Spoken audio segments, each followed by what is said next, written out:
തമിഴ്നാട്ടിലെ ഏറ്റവും പുരാതനവും ചരിത്ര പ്രാധാന്യവുമുള്ള നഗരങ്ങളിലൊന്നാണ് കാഞ്ചീപുരം. ക്ഷേത്രനഗരമെന്നും പട്ടുനഗരമെന്നും അറിയപ്പെടുന്ന കാഞ്ചീപുരത്തിന് 5000-ലധികം വർഷത്തെ സാംസ്കാരിക പാരമ്പര്യമുണ്ട്. ദക്ഷിണേന്ത്യൻ ചരിത്രത്തെയും കലയെയും ഭക്ഷണരീതികളെയും സ്വാധീനിച്ച പ്രധാന സാമ്രാജ്യങ്ങളുടെ കേന്ദ്രമായിരുന്നു ഈ നഗരം. കാഞ്ചീപുരത്തിന്റെ ചരിത്രത്തിലെ ഏറ്റവും പ്രശസ്തമായ കാലഘട്ടം പല്ലവന്മാരുടെ ഭരണകാലമായിരുന്നു. പല്ലവ രാജാക്കന്മാരുടെ തലസ്ഥാനമായിരുന്നു കാഞ്ചീപുരം. ഈ കാലഘട്ടത്തിലാണ് കാഞ്ചീപുരത്തെ വിഖ്യാതമായ പല ക്ഷേത്രങ്ങളും നിർമ്മിക്കപ്പെട്ടത്.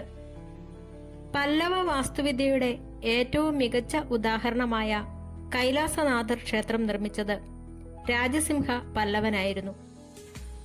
ഖടിക എന്നറിയപ്പെട്ടിരുന്ന കാഞ്ചീപുരത്തെ സർവകലാശാലകൾ അക്കാലത്ത് ഇന്ത്യയൊട്ടാകെ പ്രശസ്തമായിരുന്നു.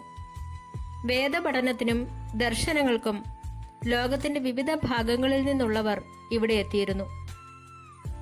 പല്ലവന്മാർക്ക് ശേഷം 10-ാം നൂറ്റാണ്ടോടെ ചോളന്മാർ കാഞ്ചീപുരം കീഴടക്കി. ചോള രാജാക്കന്മാരുടെ കീഴിൽ കാഞ്ചീപുരം ഒരു പ്രധാന വാണിജ്യ സാംസ്കാരിക കേന്ദ്രമായി വളർന്നു.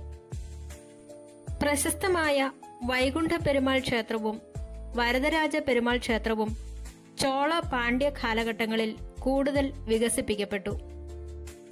നഗരത്തിലെ ജലസേചന സംവിധാനങ്ങളും കൃഷിയും ഈ കാലത്ത് വളരെയധികം പുരോഗതി പ്രാപിച്ചു. തുടർന്ന് വന്ന വിജയനഗര രാജാക്കന്മാരുടെ കാലത്താണ് കാഞ്ചീപുരത്തെ ക്ഷേത്രങ്ങൾക്ക് ഇന്ന് കാണുന്ന കൂറ്റൻ ഗോപുരങ്ങൾ നിർമ്മിക്കപ്പെട്ടത്. ഏകാംബരേശ്വർ ക്ഷേത്രത്തിലെ 59 മീറ്റർ ഉയരമുള്ള കൂറ്റൻ ഗോപുരം കൃഷ്ണദേവരായരുടെ ഭരണകാലത്ത് നിർമ്മിച്ചതാണ്. ഈ കാലഘട്ടത്തിലാണ് കാഞ്ചീപുരം പട്ടുനൂൽ നെയ്ത്തിന്റെ, അതായത് കാഞ്ചീപുരം സിൽക്ക്